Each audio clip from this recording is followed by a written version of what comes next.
아,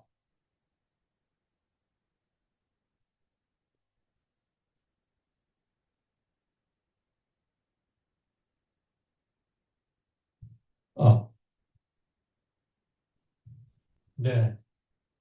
오늘 설교 조금 약간 긴데, 보리떡 5개, 깍두기 곱살이와 K 정문화 이렇게 되어 있습니다. 이 제목을 가지고 말씀을 드리는데, 본문은 너무나 우리가 익숙한 말씀입니다. 음, 보리떡 5개와 물고기 2마리로 5천 명이 먹고도 남았더라 하는 오병이어 기적 이야기인데, 아,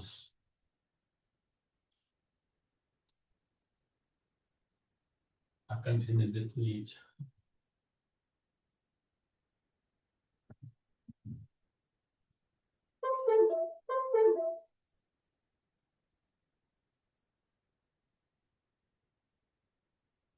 커서를 화면에 한다고. 응?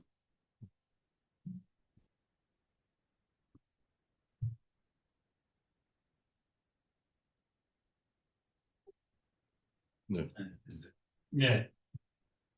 어, 우리가 이제 K예수로, 우리 마을 예수를 K예수로 우리가 이제 또 접근하기 위해서 지난 설교 중에 이제 우리는 이제 흥 K예수를 만나야 합니다. 이렇게 얘기하면서 이제 신바람 예수로 말씀을 드렸는데 우리 K예수에서 말하는 신바람 예수, 흥 예수는 그 한을 성으로 만들어내는 예수입니다. 우리 K 문화의 핵심은 한과 흥과 정이라고 이렇게 되어 있는데 오늘은 우리가 이제 정에 대해서 정예수에 대해서 말씀하려고 하는데 그 전에 우리가 흥예수를 먼저 만나야 된다 이렇게 말씀하셨잖아요. 근데 이 흥은 한을 흥으로 뒤집는 예수입니다. 뒤집는 우리 문화예요. 그러니까 그냥 즐거운 흥이 아니라 고난을 이겨내는 힘이 있는 흥예수. 그래서 혼자만의 흥이 아니라 같이 나누는 공동체적인 흥. 이것이 우리 K 문화의 흥이라는 거죠. 그냥 즐거운 게 아니라 고난과 한을 흥으로 뒤집는 거. 혼자 즐기는 것이 아니라 공동체적으로 즐거워서 흥을, 잔치를 만드는 신바람 예수가 이렇게 이 흥예수가 지금 세계를 흔들고 있는 것입니다. 이 흥문화가. 그래서 우리 K예수는 이 흥예수가 돼야 된다. 이 말씀을 드리고, 이 한에서 흥으로 공동체적 순환, 이거 AI가 이렇게 만들더라고요. 정, 한, 흥. 그리고 이건 옛날에 제가 설교할 때 만든 건데, 춤의 왕, 잔치꾼 예수. 어, 이것이 꼭 굉장히 중요합니다. 제가 설교가 몇 번 안 남아서 강의식으로 말씀드린다고 그랬죠. 총 정리해서. 우리 새롬교회가 한 40년 동안 추구했던 것은 춤의 왕, 잔치꾼 예술이죠. 다시 말해서 흥의 예술인데, 요거를 한마디로 요약을 하면 정의 예술을 가야 되기 때문에 이런 겁니다. 세례 요한은 뭐냐면은 심판의 예언자고, 그리고 그 분위기가 장성국 같은 분위기예요. 광야에서 회개하라라고 외치면서 꾸짖는 이런 그 예언자란 말이죠. 근데 예수님은 전혀 달라요. 그래서 예수님이 너무 동네에서 잔치를 벌이니까 요한의 의심해서 저 사람이 누구냐 알아보라. 그렇게 하면서 요한의 제자들이 예수한테 묻는 거예요. 왜 사람들이 세례 요한의 제자였는데 당신이 그래서 광야에서 당신도 청년기 때 세례를 받았는데 왜 금식하지 않느냐? 우리 종교라고 하면 사람들이 종교심이 많다 그러면 뭔가 금식하고 매일 그다음에 뭔가 이렇게 약간 우리 그런 게 있어요. 성경책을 이렇게 우리 그 선배들이 옛날에 얘기하는데 성경책을 이렇게 끼고 약간 이렇게 해갖고 기운이 좀 없어야 된다고 그러더라고요. 왜냐면 금식을 했기 때문에. 그리고 그냥 금식하고 한날 없이 기도하고 말씀을 하는 하는 걸 말씀대로 살아야 되고 그런 게 그렇게 반복되면 아, 저 사람이 신앙이 많구나. 그런 사람들이 이 잔치하는 예수가 싫은 거예요. 뭔가 신앙이 없어 보인다고요. 그래서 물어보는 거예요. 세례요한처럼 금식하지 않느냐. 이게 큰 당시의 논쟁거리예요. 그럴 때 뭐라 그랬어요? 자기를 신랑으로 비유하고 내가 왔는데 내가 온 거는 혼인잔치는 아니라 하나님의 아들이 이 세상에 온 거는 혼인잔치처럼 신나는 잔치의 날인데 잔치의 날에 너희들이 금식할 수 있느냐 이렇게 얘기해요. 그리고 나는 의인을 부르러 온 것이 아니라 죄인을 부르러 왔다. 그러니까 의인이랑 춤추는 게 아니라 죄인과 약한 자들 또 약하고 여린 사람들과 함께 춤추어 왔다는. 그러면서 새 수는 새 부대에 담아진 이 새로운 시대라는 거죠. 저 광야에서 장성곡의 분위기, 세례요한의 뭔가 음침하고 장성곡의 분위기가 아니라 마을에서 소외되고 약하고 지금 오늘날 같은 고독사, 은둔형의 둘이와 함께 춤추러 왔다. 이게 이제 흥의 예수예요. 그런데 이제 우리는 한류가 뭐라 그랬어요? 흥의 예수, 한의 예수, 정의 예수예요. 한의 예수를 우리가 너무 잘 알기 때문에 일본 사람들이 우리를 한이 있죠, 우리한테. 그러나 우리는 그 한을 흥으로 뒤집었고 정으로 뒤집었기 때문에 흥은 뭐 한 얘기는 제가 따로 저기 말씀을 안 드리려고 합니다. 자, 우리나라 사람들이 얼마나 흥에 의해서 정을 좋아하냐면 초코파이 정이라는 게 이 정의 문화라는 거죠. 그 얘기를 오늘 해보려고 합니다. 지금 흥으로 뭐 싸이라든지 뭐 레몬 헌터즈가 이 전 세계의 케이팝이라든지 케이푸드 뭐 이게 다 지금 흥이거든요. 그리고 이제 케이푸드나 이런 데 정의 문화가 이제 전 세계를 변화시키고 있는데 한국의 예수 그 유명한 그 있죠. 그 한국에 들어오면 한국의 예수가 아니라 이상하게 미국의 예수, 다른 나라의 예수가 된다는 거죠. 그러니까 그게 그 유명한 조선 독립 그걸 선언하신 갑자기 이름이 안 나. 신채호 선생이 얘기한 거 있잖아요. 조선의 불교가 되고 조선의 기독교가 돼야 된다는 거죠.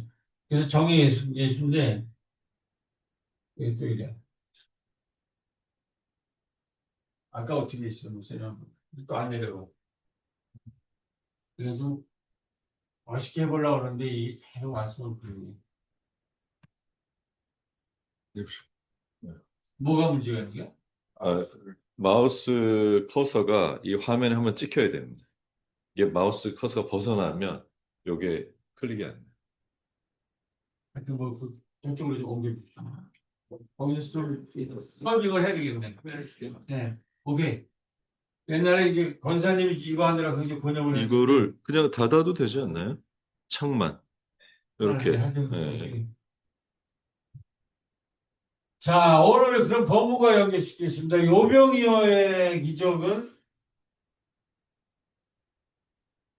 그 많은 군중이 있어서 이 군중을 먹여야 되겠는데 이 제자들은 공포에 떨은 거예요. 이 많은 군중을 어떻게 먹이겠습니까? 그랬을 때에 한 소녀원이 갖고 있는 음식으로 5천 명을 먹인 거죠. 소년이 요한복음에만 있습니다. 빵 5개와 빵 5개 물고기 2마리 보리떡이라고 되어 있죠. 이것을 가지고 나눴을 때에 5천 명이 먹고도 나왔다. 이것이 어떻게 가능했겠는가? 오늘 이 잔치를 우리는 어떻게 만들어낼 거냐? 야, 거기에서 이제 마가복음은 요한복음엔 이게 없더라고. 또 다른 얘기를 해요. 이 기적 사건에. 그러니까 여러 판본이 있었다는 거예요. 요한은 요한에 갖고 있는 기록을 가지고 만드는 거고. 그러니까 요한복음은 후대고 마가복음은 제일 먼저인데 거기에 뭐가 됐냐면 한번 읽어봅시다. 명하사 그 모든 사람으로 때를 지어 푸른 잔디 위에 앉게 하시니 때로 100명씩 또는 50명씩 앉은지라. 요게 이제 신의 한 수라는 거죠. 많은 사람들이 왔는데 이게 다 전철이 굵게 생기니까 제자들은 우리가 어떻게 먹이겠습니까? 그랬을 때 예수님이 그 다음에 어떻게 하냐면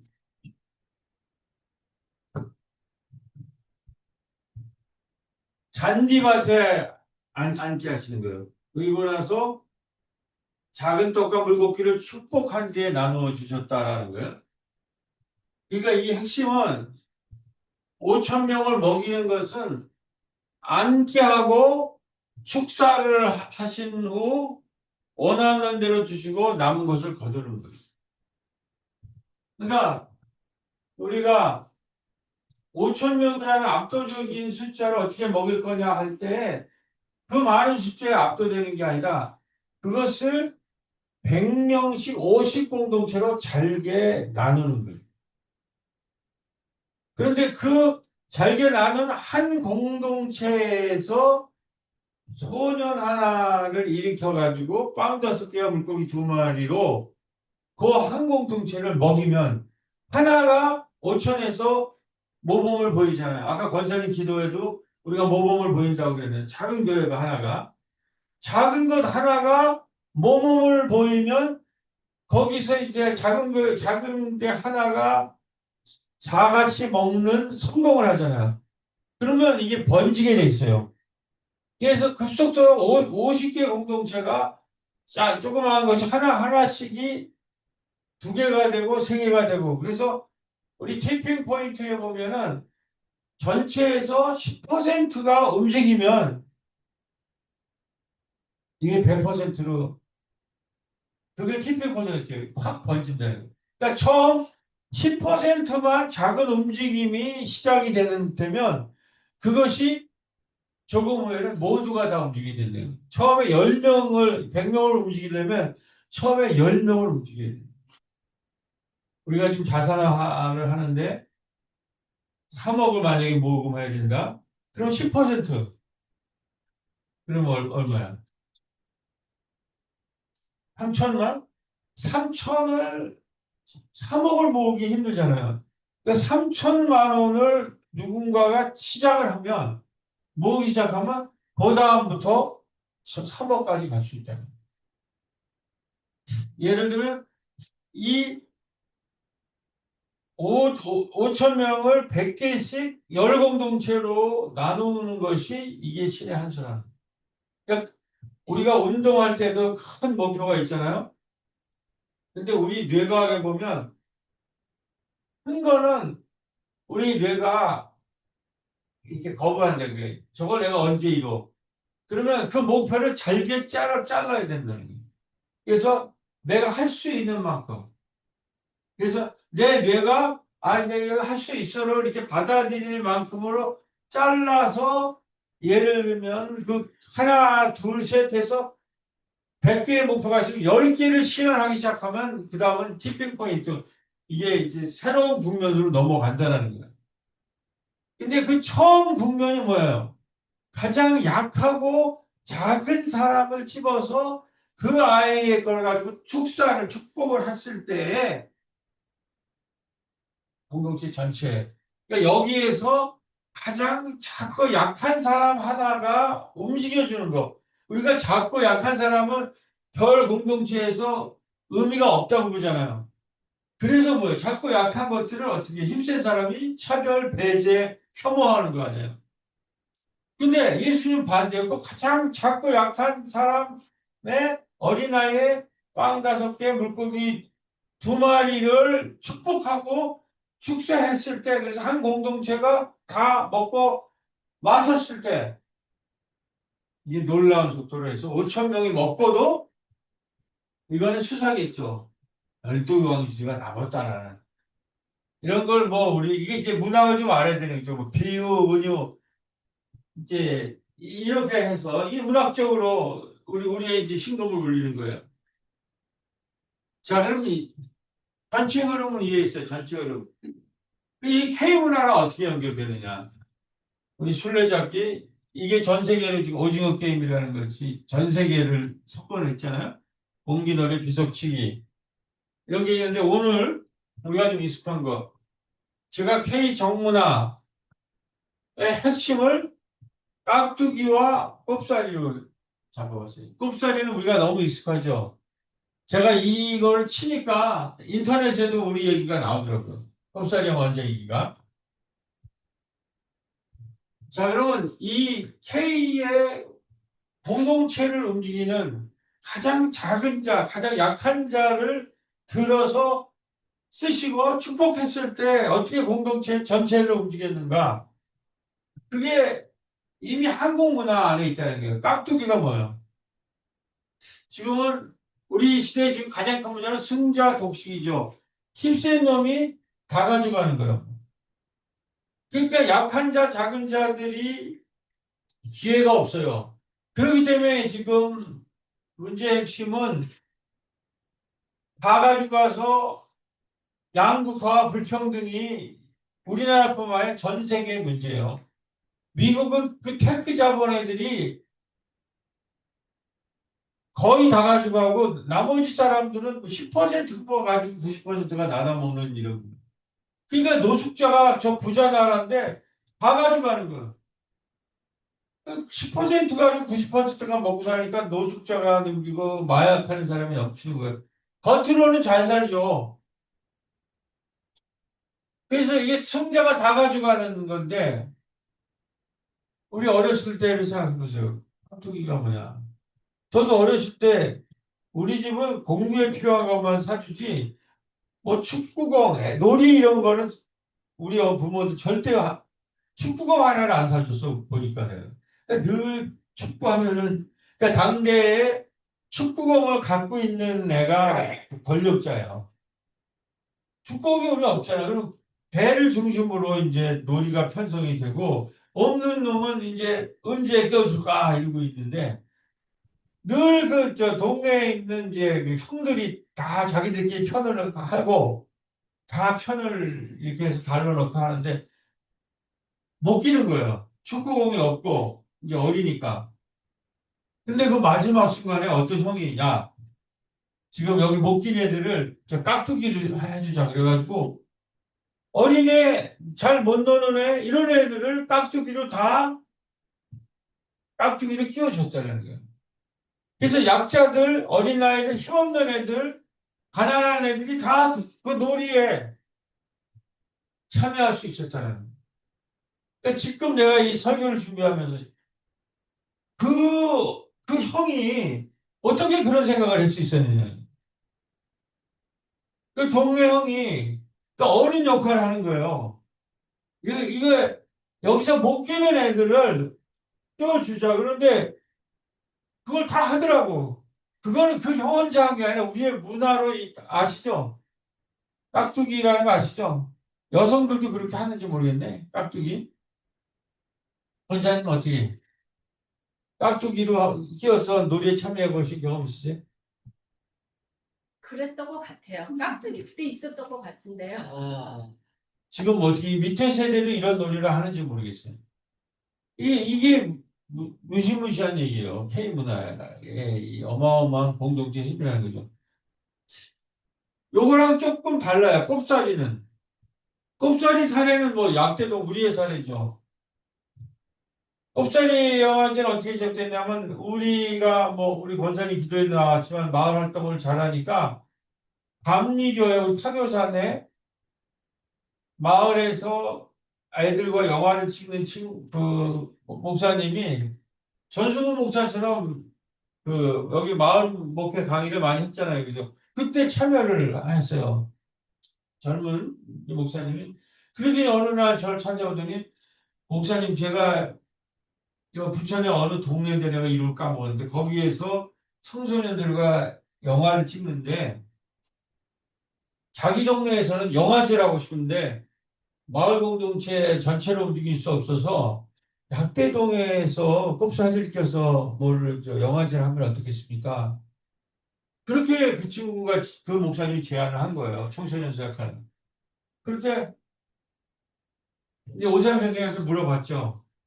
이 전체 마을 사역을 하는 이거 가능하겠냐 그랬더니 하겠다고. 그러면 꼽사리 여기서 하라고 해서 그분이 여기에 있는 또 장애인 친구들을 이렇게 연결을 해가지고 그 친구 이름이 뭐지? 김대건이 이런 친구들을 모아가지고 그 친구들이 처음에 찍은 거예요. 그 친구, 우리 목사님이랑 그 장애인 그룹들이. 그랬을 때에 부천문화재단에서 세계의 문화재단에서 전 세계에서 국제영화제 할 때 마을 단위에서 꼽사리를 껴서 작은 영화제, 독립영화제를 하는데 약대동이 꼽사리 영화제를 해보면 어떻겠냐. 그렇게 해가지고 시작된 거예요. 그러니까 그 목사님은 초리자 사역 목사는 우리의 꼽사리를 낀 거고 우리는 부천문화재단의 그 얘기를 듣고 국제영화제에 꼽사리를 낀 거예요. 그러니까 덩치가 작은 친구들이 뭔가 큰 일에 참여하고 싶은데 자기 힘으로는 안 될 때 그 목사님은 양태동에 꼽사리 낀 거고 우리는 작은 마을 혼자 우리가 국제영화제를 할 수 없잖아요. 큰 영화제 할 때 능동적으로 거기에 꼽사리 껴서 작지만은 작은 마을 교회가 국제영화제에 참여하는 이거는 약한 사람을 힘센 사람이 끼워주는 거고 이거는 힘이 없는 사람이 큰 거에 꼽사리를 끼는 거예요. 이렇게 해서 모두가 함께 사는 거예요.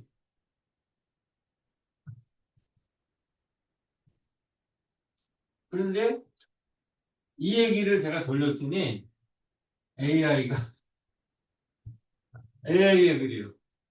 예수님이 예수님의 성육신이라고 하는 것은 사실은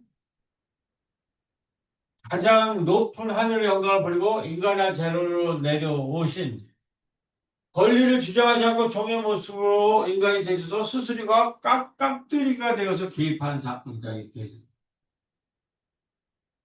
그러니까 예수님의 일대기를 보면 뭐예요? 당시 주류사회에서 벨세되었던 깍두기들 세리와 창녀와 나병 환자들과 격식 없이 어울리고 그들의 친구가 되시는 거 아니에요? 이게 깍두기 정신 아니에요. 예수님이 그 뭐라고 해요? 그 주류들이 뭐라고 그래요? 왜 너는 맨날 동네에서 죄인, 세리, 불량한 사람과 먹고 마시느냐? 이게 불만스러웠잖아요. 근데 뭐라고 그래요? 나는 누굴 부르러? 죄인을 부르러. 난이 사람들과 가장 높은 사람들이 이 사람, 힘센 사람, 우리 교동문에도 있더라고요. 오늘. 힘센 사람이랑 놀려고 그러는 게 아니라 이 힘이 약한 사람의 친구가 되기 위해서 내려왔다. 이게 성육신 정신이라는 거예요. 그래서 예수님의 이 행보는 위계질서 중심의 사회구조를 띄웠고 모두를 평등하게 공동체에 끼워주기를 위한 신적인 배려였다는 거예요. 이게 낮아짐. 이걸 케노시스라고 해요. 케노시스. 비움, 낮아짐. 신이 스스로를 비우고 낮아져서 세리와 죄인의 친구가 됐다는 이런 깍두기 정신이 바로 이 세상을 구원했다는. 자, 이제는 이거 설교를 준비하는 시기에 일어났던 일입니다. 제가 깍두기 여행을 좀 다녀왔어요. 우리 이번에 서리 집사 임직 받으신 심어진 마을대학 이사장님이 전 목사님이 하시는 거 한글의 두렵동조합에서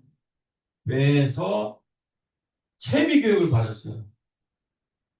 전 목사님이 하시는 협동조합이에요.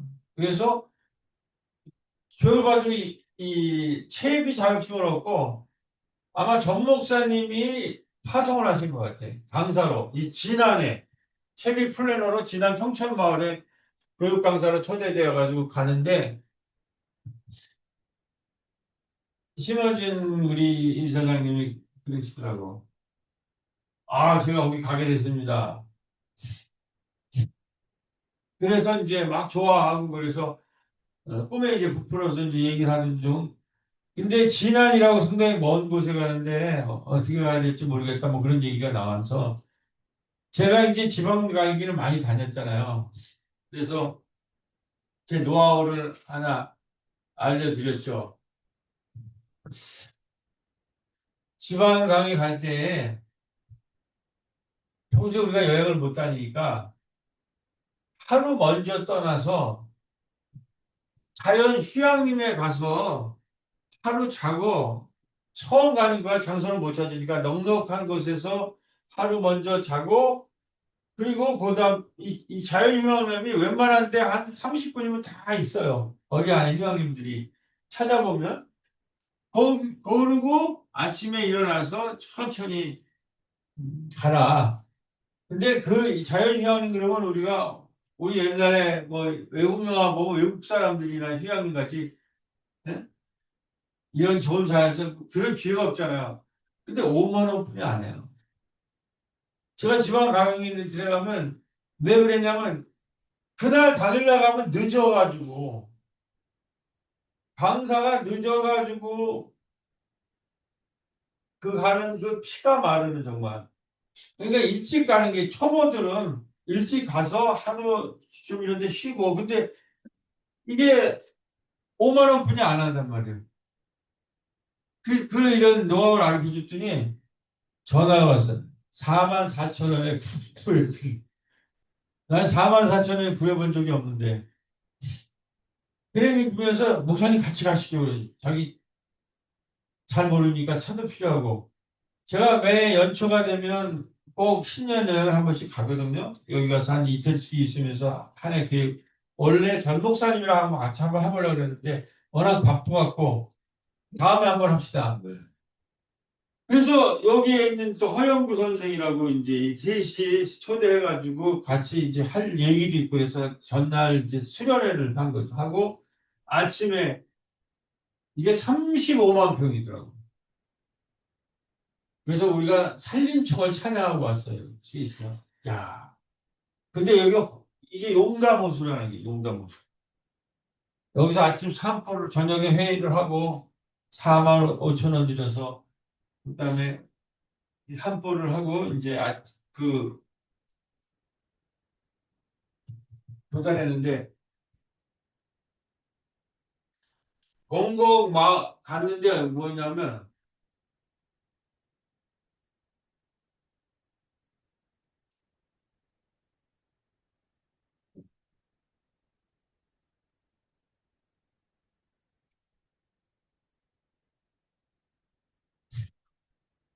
여기가 있네. 요 이분이 여기 있어요. 이분이. 우리 권사님 누군지 아세요?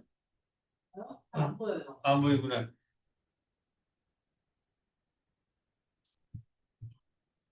박후일 목사라고 아죠? 아, 알아요. 어. 우리 원로들은 아는구나. 아니 내가 이거 잘 해놨는데 이게 또 사진이야. 여기 이제 이 강의를 하고 있는데 우리를 제일 먼저 만드신 분이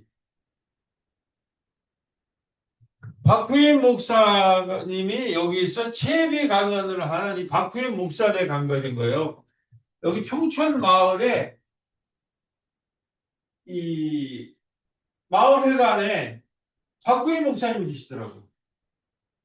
그리고 그래서 그분이 이제 우리 새 강사로 온 심어진 이사장을 환영을 해서 강의를 하고 강의가 끝나니까 우리 이 진안의 평촌 마을에 박구인 목사 부부의 그 이 친구 신승원 목사님이 여기에서 뭘 하고 있냐면은 사회적 연대 경제를 하고 그 다음에 공유 사무실을 가지고 있고 생태 농업을 6군데에서 펼치고 있는데 그 친구가 사무실로 차 한잔하러 오시더라고.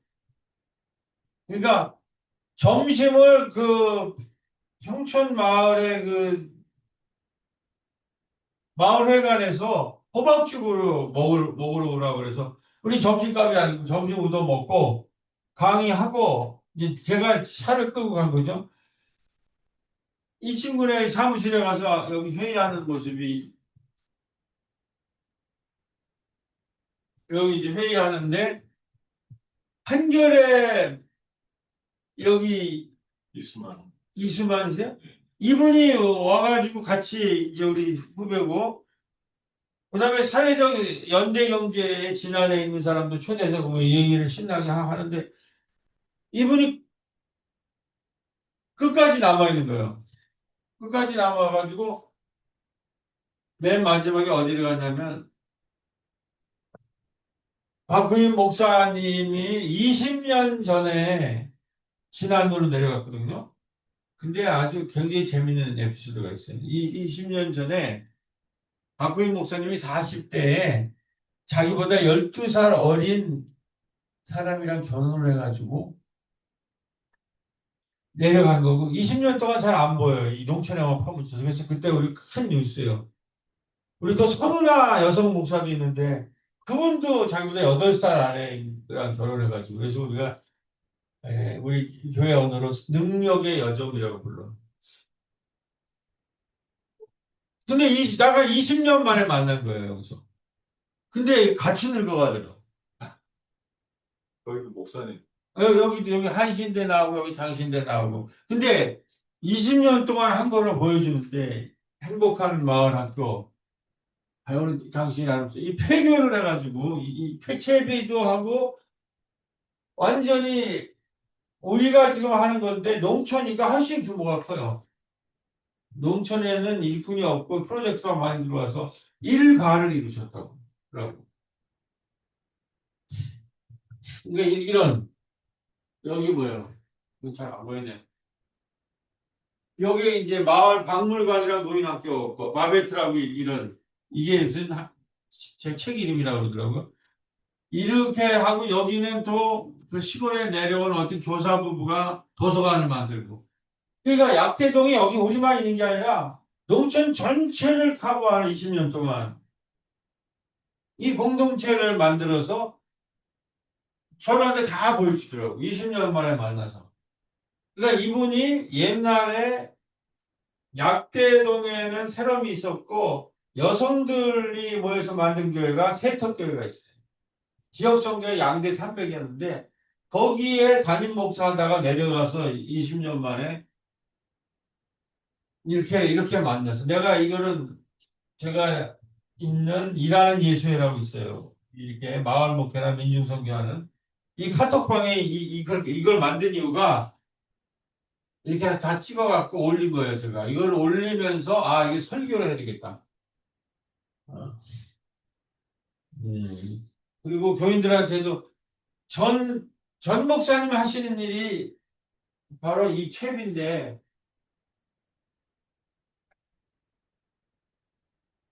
내가 여기 쓴 글이에요. 원래 설교하기 위해서 쓴 게 아니라 이걸 우리 카톡방에 이 보고를 하고 우리 동지들한테 이게서 우리 후배들이 너무나 좋은 일을 하고 있어서 너무 감격스럽다고 이렇게 해서 이런 얘기를 하고 이제 설교를 하는데 그러니까 이게 지금 오병이어 사건이 일어나잖아요. 20년 전에 내려간 사람이랑 20년 만에 간 사람들이 이렇게 만나가지고 20년 동안 이렇게 증폭이 된 거예요. 통합돌봄 막 이게 이렇게 3월에 되는. 그래서 이제 설교문을 해서 제가 이제 카톡 한 번씩 이렇게 돌리거든요.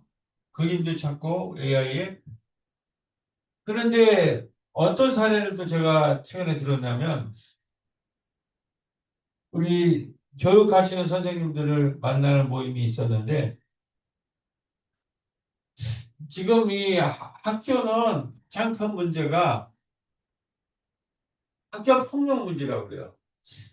그래서 모든 학교마다 폭력을 다루는 위원회가 있는데 이게 처음에 좋은 거죠. 학교 폭력이 있으면 애들을 모아서 그렇게 하면 안 된다. 타이로 그 화해시켜주고 폭력이 많으니까 힘센 놈들이 작은 애들 때리고 그러니까 처음에 그런 취지로 좋게 시작되는데 지금은 이 학교폭력위원회 때문에 학교가 완전히 지금 엉망이 되고 완전히 이제 더 갈등이 심해졌다는 거예요. 이유가 뭐냐면 힘센 애가 작은 애를 폭력하잖아요. 그러면 모아서 왜 그랬냐고 하고 이제 쭉 자체지정을 해서 그렇게 하면 안 된다. 그래서 타일러 가지고 화해를 시켜서 폭력이 없는 학교를 만들려고 했는데 여기 힘센 학부모가 힘센 애들이 약한 애들 때릴 거 아니에요. 그렇게 하면은 바로 변호사를 되는. 그래, 그럼 변호사 되고 힘센 변호사가 돈 많이 받는 변호사가 오면 다 이긴다라는. 그래가지고 2차 가해를 받는 거예요. 힘없는 변호사 될 수 없는 애들이 만약에 맞았으면 거기서 또 피해를 입는다는. 그래가지고 학교가 지금 법조금 공방에 폭력이 발생하면 즉시 위원회가 소집되거나 부유하거나 사회적 지위가 높은 부모들이 변호사를 구해 법조금 공방으로 몰고 가면서 피해 학생은 2차 가해를 얻고 교사의 교육권은 무력화된다는 거예요. 이래서 교사들이 자살하는 거 아니에요. 도저히 이 힘센 모든 것을 법에 고소해가지고 법적으로 해결하려는. 도저히 가리킬 수가 없다는 거죠. 고린도교회도 마찬가지죠. 모든 걸 그 소송으로 걸어서 그 하는 게 나오죠. 그 부자교인들이. 그랬는데 성남에 논걸 마을학교라는 저는 도서관 때문에 알았고 요번에 제가 그 국회에서 했을 때 그 돌봄 마을 좌장을 했을 때 저랑 같이 좌장을 한 게 논걸 마을에 그 도서관 사서랑 같이 윤수진이라는 선생이랑 같이 했는데 그때 이제 만나는데 그 두 분이 어느 날 그 성남 농걸 학교에 대해서 농걸 마을 학교에서 얘기하는데 자기네 학교가 이 문제를 마을 학교가 해결을 했다는 거죠. 그래서 교학사들이 칭찬한다는 거예요.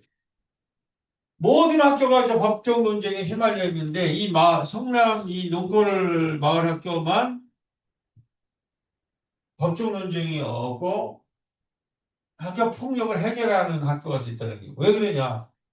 성남의 그 저기 이해한 목사님의 그 주민교회처럼 그 전부 이주민이거든요. 이 도시에서 철거당한 사람들이 왔는데 그래서 주민들이 만든 학교예요, 마을 학교가. 그러니까 거기 다니는 애들은 부모들이 다 알아. 그리고 저기들끼리 다 동네 오빠, 형, 동생, 삼촌이라거든. 그러니까 그런 마을 학교에서는 애들이 힘센 애가 약한 애를 폭력할 수가 없어요. 다 마을 사람들이 알고 마을 사람들이 형 동생이고 삼촌이고 이모고 오빠란 말이에요.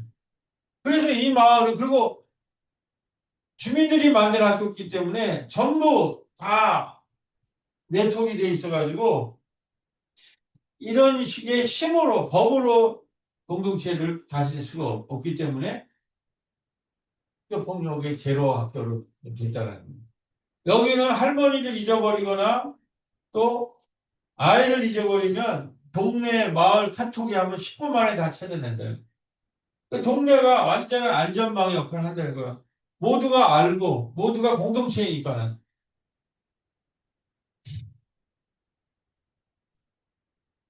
평소 마을 축제와 꼽사리 활동을 통해 쌓아온 정과 깍두기 정신이 살아있는 마을에서는 우리애와 남애가 구분이 모호해지며 마을 전체가 한 아이를 키우는 공동체 양육체도로 전환된다. 이게 그걸 넣었더니 AI가 썼은 글이에요. 이 결론입니다. 그러면서 뭐 하냐면 이 정문화가 어떻게 현대적으로 지금 발현하고 있느냐라는 걸 이렇게 해야 되고, 깍두기는 농골학교를 AI가 꼽은 대표예요. 꼽사리는 부천 꼽사리 영화제. 오병, 요거가 이제 오늘 결론이에요.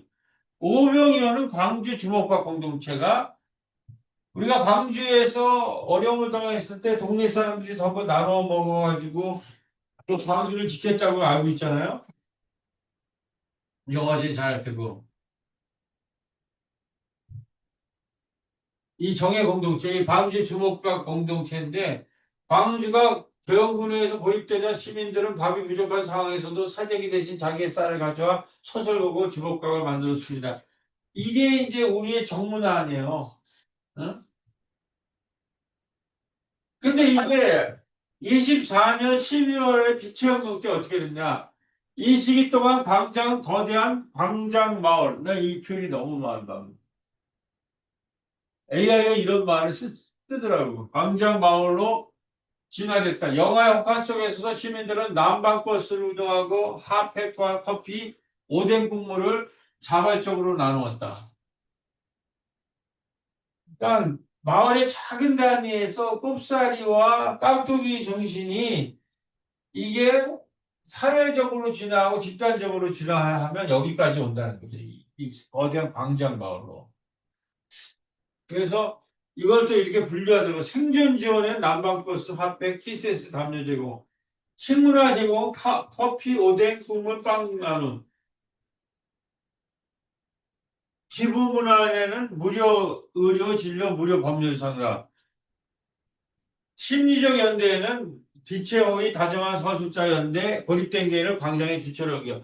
이렇게 해서 이 빛의 혁명, 거대한 광장 마을 정도 되면 이거는 이 정문화가 꼽사리, 깍두기, 그게 어떻게 돼요? 어떻게 돼요? 꼽사리, 깍두기가 그 다음 단계로 넘어가면 어떻게 해요? 광주의 주먹밥으로 넘어가고 빛의 혁명에 와서는 이렇게 광장 마을이라는 연대.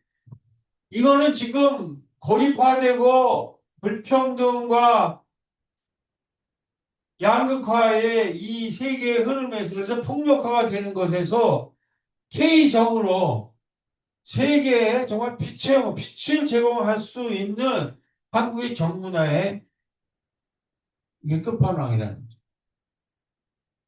그렇기 때문에 K의 흑문화와 함께 K의 정문화까지 가야 된다. 거기서 우리가 하여튼 약대되면 꼽사리 영화제가 하나의 그 축을 이루기 때문에 정문화의 한 축이 깍두기와 꼽사리니까 이 꼽사리 정신을 살려야 된다라는 말씀을 말씀해서 기도하겠습니다. 주님, 지금 우리 사회는 무한 경쟁 속에서 서로를 이려만 하고 배려가 줄어들고 있습니다.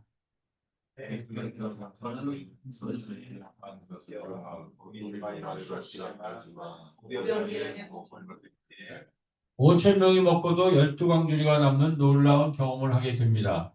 주님의 한국의 게임이나 방송들은 약자를 대하지 않고 포용하는 깍두기를 나가지 않고 작고 약한 자들이 꼽사리 끼는 것을 허용하는 오병이와 같은 K문화의 힘이 있다고 믿습니다.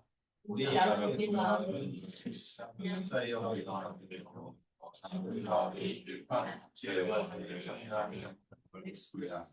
성남 농골 마을의 경우에는 학교 폭력의 시대에 작은 마을 학교가 폭력 없는 학교의 모델을 만들어 작은 마을인 깍두기와 꼽사리 힘을 보여주고 있다고 합니다.